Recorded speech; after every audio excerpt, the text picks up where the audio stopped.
Hello, I'm Simon, and inside this box should be my new Yoeleo R12 Roadbike. What I'm going to do is a little bit of an unboxing video and an overview of the bike. I'm also going to do a first ride review and talk through the process of ordering and delivery from Yoeleo. So anyway, let's get into this and have a good look at it.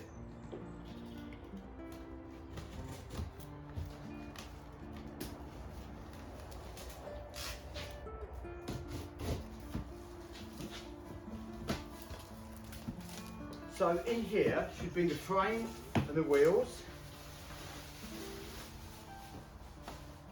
And we're going to see if we can get this out easily. There's one wheel by the look of it. What other bits have we got here?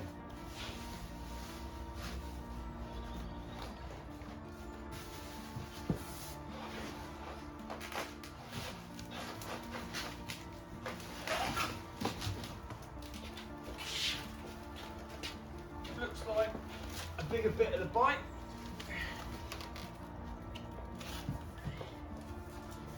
We've got a few other bits.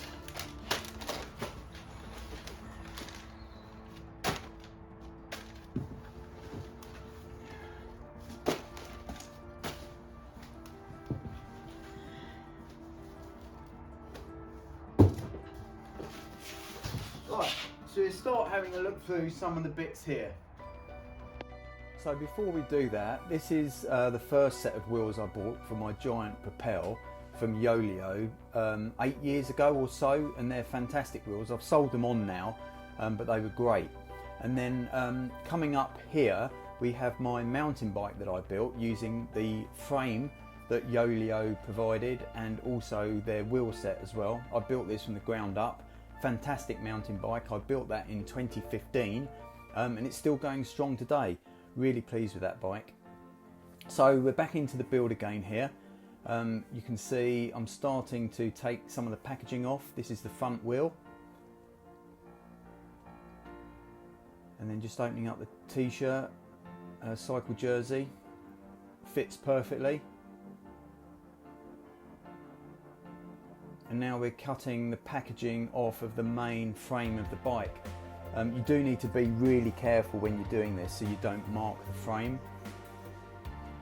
Just going round each piece methodically, working on the forks there. Now I'm putting the front disc brake onto the front wheel, using the torque wrench to torque that up to 40 Newton meters. Now the next thing I wanted to do is assemble the handlebar. It's an integrated handlebar onto the front fork. So again, just sort of assessing where we're at with it. I want to get the front wheel on and then start assembling the handlebar. So carefully taking out the spacer in between the brakes there, the brake pads, fitting the wheel through axle, so that's now on. And then again, working my way round carefully to remove all of the packaging. It was really well packaged in the box actually, I was really impressed.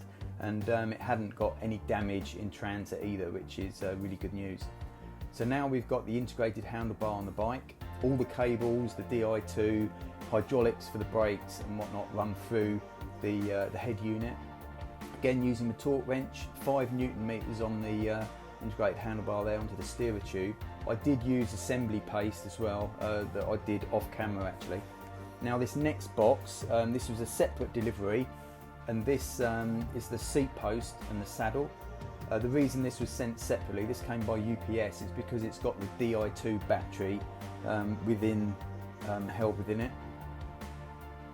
Now I'm carefully measuring. I already know the geometry from my other bike, so I roughly know what size the seat is going to be at. I had to cut off the minimum amount, about 5 centimeters off the bottom of the seat post there. I just used a normal hacksaw. Here you can see I'm using some assembly paste, carefully sliding that in and down. You've got to be a bit careful with the assembly paste that you don't actually scratch the paintwork at all. And again, just roughly setting the heights, although I really had to get that totally accurate on a ride to make sure I got it all right. Again, just tightening it up, and I did use a torque wrench here as well. So here we go. Now I'm going to start getting ready with the tubeless. So I bought this compressor pump called Beto. What you have to do is pump that up 160, 170 psi first, and then it releases a big volume at high pressure into the tyre to seat the tyres onto the rim. Recommended to use some washing up liquid to help lubricate the tyre mounting onto the rim. And then once you've got it initially seated, you take the valve core out, put the stands fluid in, I think 6 ounces or so, whiz it all around your head like that to distribute it, and then you use this the Beto shock pump thing.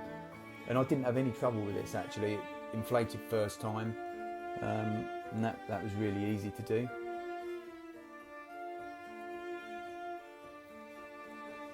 So that's the front one done. Now I'm working on the rear one, just carefully removing again the through axle. The only problem I did find is that the through axle hadn't been greased. That was the only fault I could find. And again, you know, much the same process for the rear wheel. Tubeless setup, 25mm Conti tyres on there. And here we go. I did actually take the cassette off, used some assembly paste, and then torqued it back up all properly again, so it was all good. So that's basically it, guys. That's my Yoeleo R12 new road bike, all ready for the summer.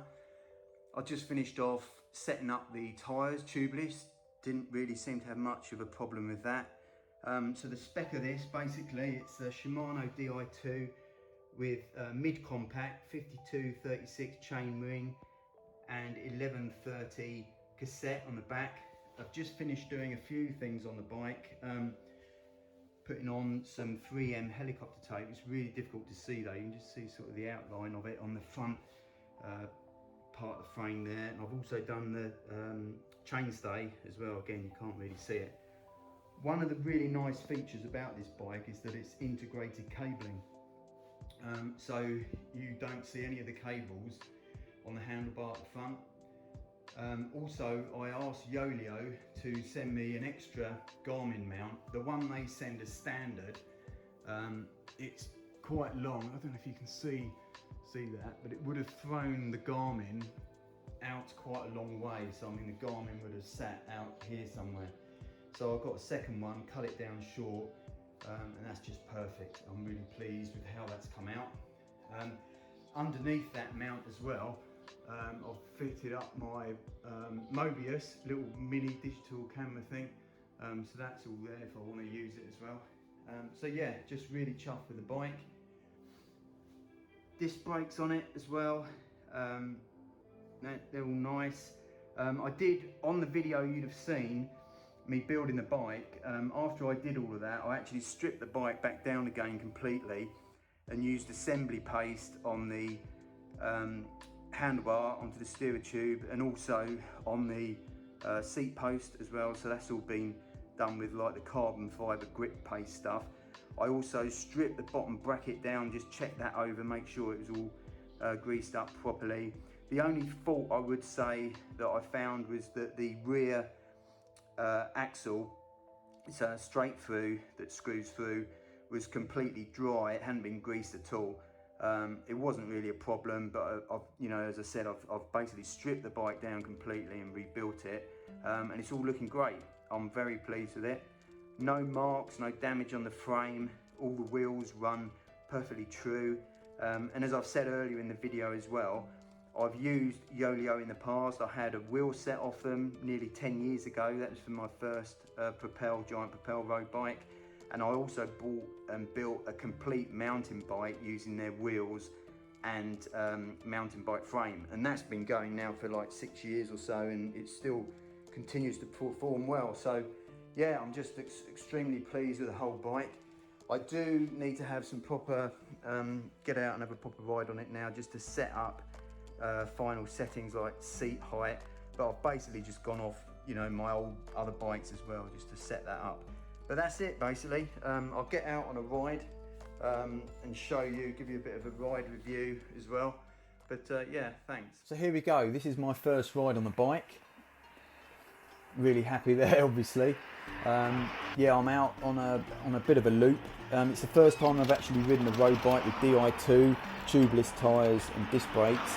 Di2, there's various sort of configurations as well, manual, Synchro 1 and full Synchro. And I actually found the best for me was Synchro 1, but I guess it all depends on how you get used to it all and everything.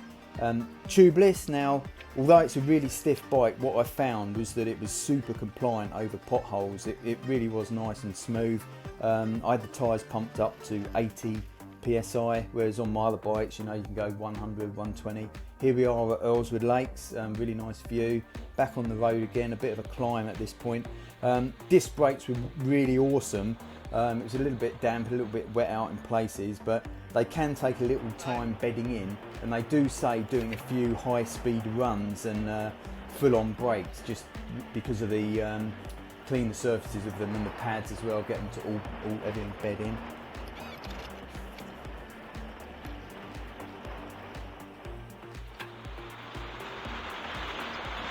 Really nice out in the English countryside, some lovely little lanes. Actually in Lye here, popped in and saw a couple of friends like you do. Again, the roads aren't great. It was quite mixed. There's some nice tarmac, some of it, you know, pothole, a lot of potholes. But again, as I say, bike super compliant. I don't think the GoPro's taking too well. I mean, it's directly mounted as I showed you on the bike, and it's obviously getting a bit of vibration. I think the image stabilisation doesn't help on it either, so I'll have a play around with some of that. Here I am coming into my office, actually, Chubb, where I work when I'm not work from home, which seems to be the case for a lot of people at the moment. It's a 28-mile loop, just heading back home again. On the way home. So yeah, cycle paths as well. But yeah, the bike coped with everything, super pleased with it, really great. Lovely ride, lovely and smooth. So yeah, 28.77 miles. That's the loop on Garmin. So there's the full bike spec here, you can read at your leisure. I weighed the bike, 8.2 kilograms. And then again, another sheet on the delivery side of things. It took 3.5 months overall. In this final section, we're going to be looking at some of Yoeleo's manufacturing processes. Yoeleo have been sponsoring the Italian Cyclo-Cross team since 2016, and they've been setting lots of records using their bikes. Here you can see the wheels being made. They've gone into a press under high pressure temperature to basically make the wheels to start with. They have extremely strict quality control as well, and they do extensive testing on all of their wheels and frames. Here you can see the spoke hole drilling process as well. There's a lot of automation in their processes. All of the R12 frame sets are also German TUV approved, and they're UCI certified as well. Again, you know, look, they're checking for roundness. They do a bit of sanding, wet sanding, before they apply the decals and the clear coat. The quality of finish is exceptional. I mean, I'm just so happy with the quality of the bike. Just come out really great. And they're putting the wheel graphics on here. I actually expect my wheels to come super glossy black with yellow Yoeleo stickers on the wheels. Now they're into the testing, so they're doing a vertical stiffness test, and now they're trying to twist the hell out of it. I think they push them to breaking point as well and make sure, you know, all the wheels are compliant. Lacing up the spokes, because it's SAT technology, it means you don't have holes on the tyre side of the rims, so it's a little bit tricky when they're lacing them up. But what it does mean, you don't need rim tape when you're going tubeless. They're truing them up here, doing all the tensions correctly on the spokes and just making sure they're running completely true. De-stress process. So that's basically how they make the wheels. Again, going through another truing. And they're great. I mean, on my bike, you know, I've spinning the wheels, you can just see they're perfectly aligned, perfectly true. Braking tests. Now they're looking at the frame, horizontal fatigue test, multiple cycles of various weights. again pushing them to extreme limits. This all is done for, you know, the various certifications that they've got. UCI certified frames. I think they come with 3-year guarantees on them as well.